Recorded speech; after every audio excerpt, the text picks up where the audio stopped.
Brandon Moreno takes on Steve Erceg this weekend for UFC Mexico City, and I'm going to go through the entire card to give you my quick picks. Starting off with the main event, we have Brandon Moreno beating Steve Erceg. Brandon Moreno is going to outbox Steve Erceg, and if it goes to the ground, he's going to outgrapple him. He has more experience, he's more dangerous, he's more live for a finish. Steve Erceg is good. This is not a Steve Erceg bash. This is not a Steve Erceg is crappy rant. Steve Erceg is very good, but he's getting fed to the wolves. He just got knocked out by Kai Kara-France, who Brandon Moreno beat and then came back and knocked out in the second fight. Brandon Moreno is the bigger dog. He can dig deeper. He's got the deeper arsenal of tools, okay? Brandon Moreno is more experienced. I can't see Steve Erceg winning this fight. All I can envision is Steve Erceg looking super sad, walking out of that octagon, knowing he was a literal round away from becoming a UFC flyweight champion, and now he's on the brink of a 3-fight losing streak. 3-fight losing streak. MMA is insane. It's not a forgiving sport. And with all that being said, Brandon Moreno is just the better mixed martial artist. He should come in here. He should decisively beat Steve Erceg. If not in a decisive decision, potentially a club and sub late in the 4th or the 5th round. I favor Brandon Moreno, like I said, wherever this fight goes. Give me Brandon Moreno to win convincingly. Final pick is going to be decision. Brandon Moreno by decision. Manuel Torres takes on Drew Dober, and I'm telling you right now, it's not going to be pretty for Drew Dober. Dober's coming off a pretty brutal loss to Jean Silva, who to be fair, gives everyone brutal losses, but that one was rough. That one was rough for Drew Dober. Yes, he is super durable, but Manuel Torres is powerful. Powerful. He's got vicious power. He's got nasty submission threats. He's quicker than Drew Dober, and I think all that is going to favor him. I see him club and subbing Drew Dober late in that 2nd or 3rd round, dropping Drew Dober with the perfect right hand, and then all of a sudden jumping a dominant position in order to force a submission over Drew Dober. Give me Manuel Torres via submission. Raul Rosas Jr. is taking on Vince Moraes, and he's going to convincingly win this fight. Vince is not going to have any threat to pose to Raul Rosas Jr. Yes, he's coming off a submission over an up-and-coming prospect off the Dana White Contender Series that no one thought he would beat, and then all of a sudden he fraud-checked him and submitted him, and now he's riding high off that crazy win. That is not going to happen. That is not even going to be close to the story we are going to get out of this fight. Raul Rosas Jr. is going to go in. He's going to do whatever he wants to do to Vince.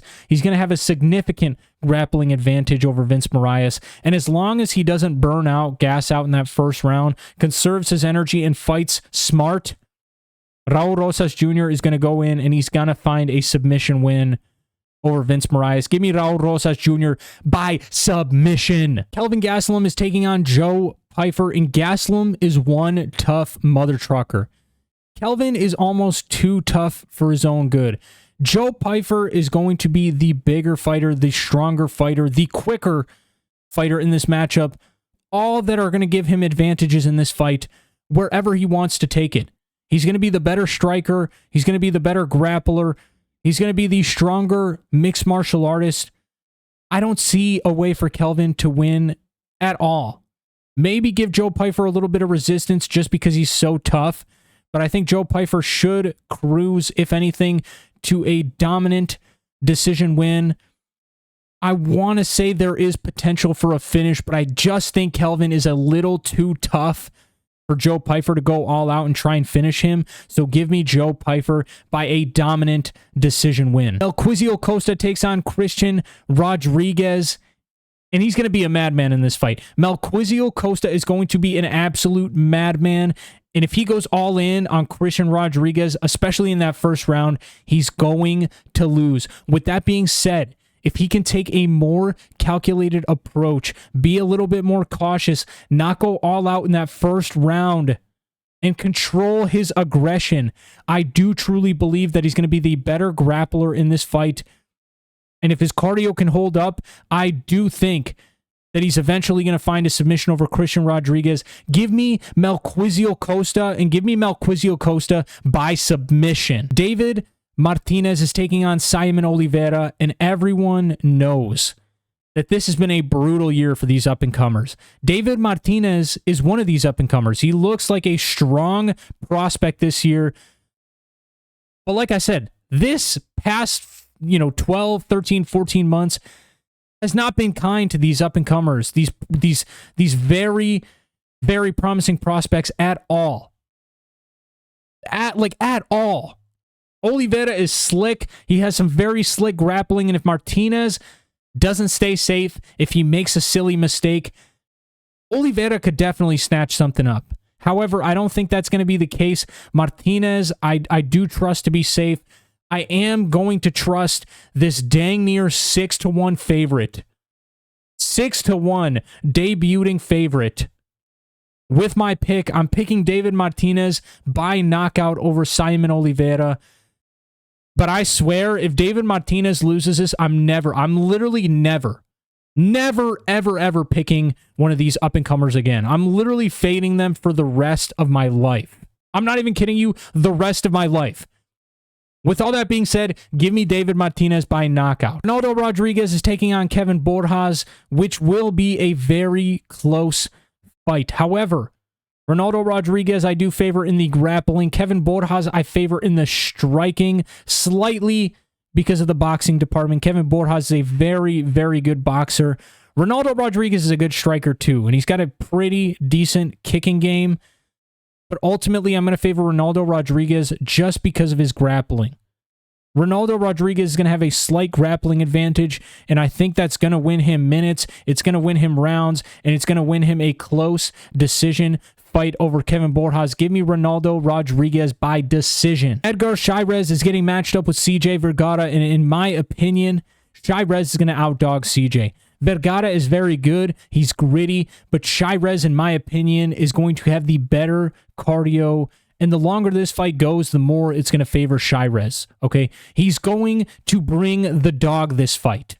Chairez should be able to eke out a decision win over Vergara, but don't be surprised if CJ makes this fight closer than it needs to be. I ultimately think Edgar Cháirez is going to put CJ in the more compromised positions. I think he's going to take advantage of those compromised positions, and I also think he's going to deal more damage.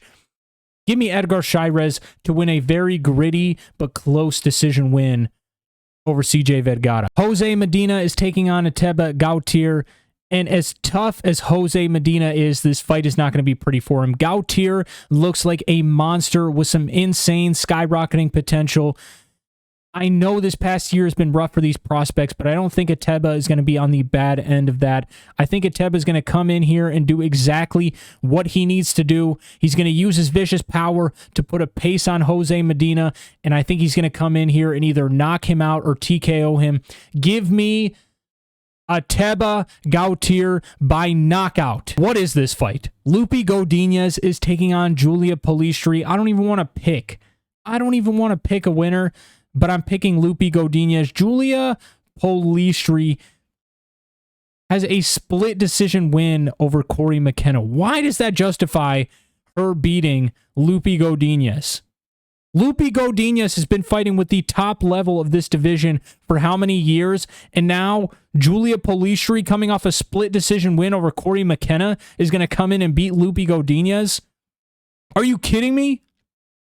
Are you actually kidding me? As long as Lupi Godinez doesn't make any questionable decisions in this fight, she should win a decisive decision. Give me Lupi Godinez by decision. Rafa Garcia is taking on the savvy vet in Vince Pichel. Vince Pichel's like 43 years old. Why is he even taking this fight? I don't know. Vince Pichel has too many miles on the body, dude. Vince Pichel is a savvy vet and he's super tough, but there's absolutely no chance that he's beating Rafa. Literally a negative chance, maybe. Rafa is going to go in, and unless he beats himself, he's winning this fight however he wants. Decision, TKO, submission, whatever he wants. I ultimately think Rafa is going to go in, potentially drop or just take Vince Pichel down, get into a dominant position and either TKO him on the ground or make Vince Pichel roll over, give his back, and then submit him. Give me Rafa Garcia. I'm going to call ultimately a submission, but there is a very high potential that Vince Pichel just guts this out, doesn't get finished, and gives Rafa a dominant like 30-27, maybe even a 30-26 on one of the judges' scorecards.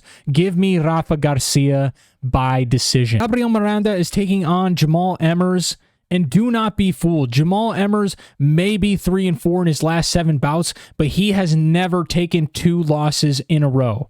He's never taken back-to-back losses. This is a very nice bounce-back spot for Jamal Emmers versus a guy in Miranda who really only can win this fight if he happens to lock something up on Jamal. You know what I mean? He catches him slacking and then throws up a crazy triangle that he cinches in so tight Jamal Emmers has no chance to react.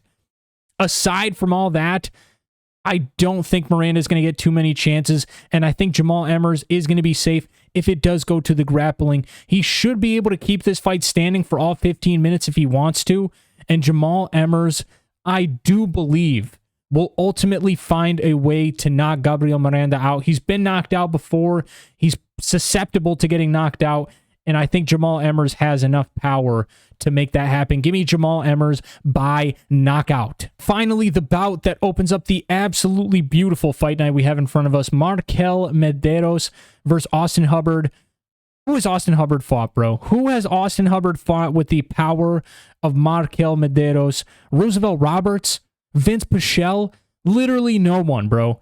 Gritty Austin Hubbard could stink this up and win a weird split decision, especially if he gets the right lineup of judges.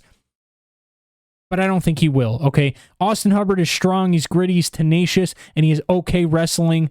But let's be for real. Markel has power, he's much quicker, and if he keeps this fight on the feet, it's him all day, every day. I think that's ultimately what's going to happen. Austin Hubbard may have some success earlier on with the grappling, but I don't think he's ultimately going to have success all throughout the fight. I think Markel is going to keep it on the feet. I think he's going to piece Austin Hubbard up, and I think he's ultimately going to find a way to knock him out, if not win a dominant decision win. Give me Markel Medeiros by knockout. That is it for the picks, guys. If you enjoyed the video, don't forget to drop down, leave a like, comment which fights you agree with and which you disagree with, bro. Sway me in the right direction, please. Please. I need to go 13 for 13 on this card. And if you haven't already, subscribe, bro. What are you doing? Why are you not subscribed to the channel? Appreciate you guys watching the video. Appreciate you guys tuning in for the picks. And until next time, deuces.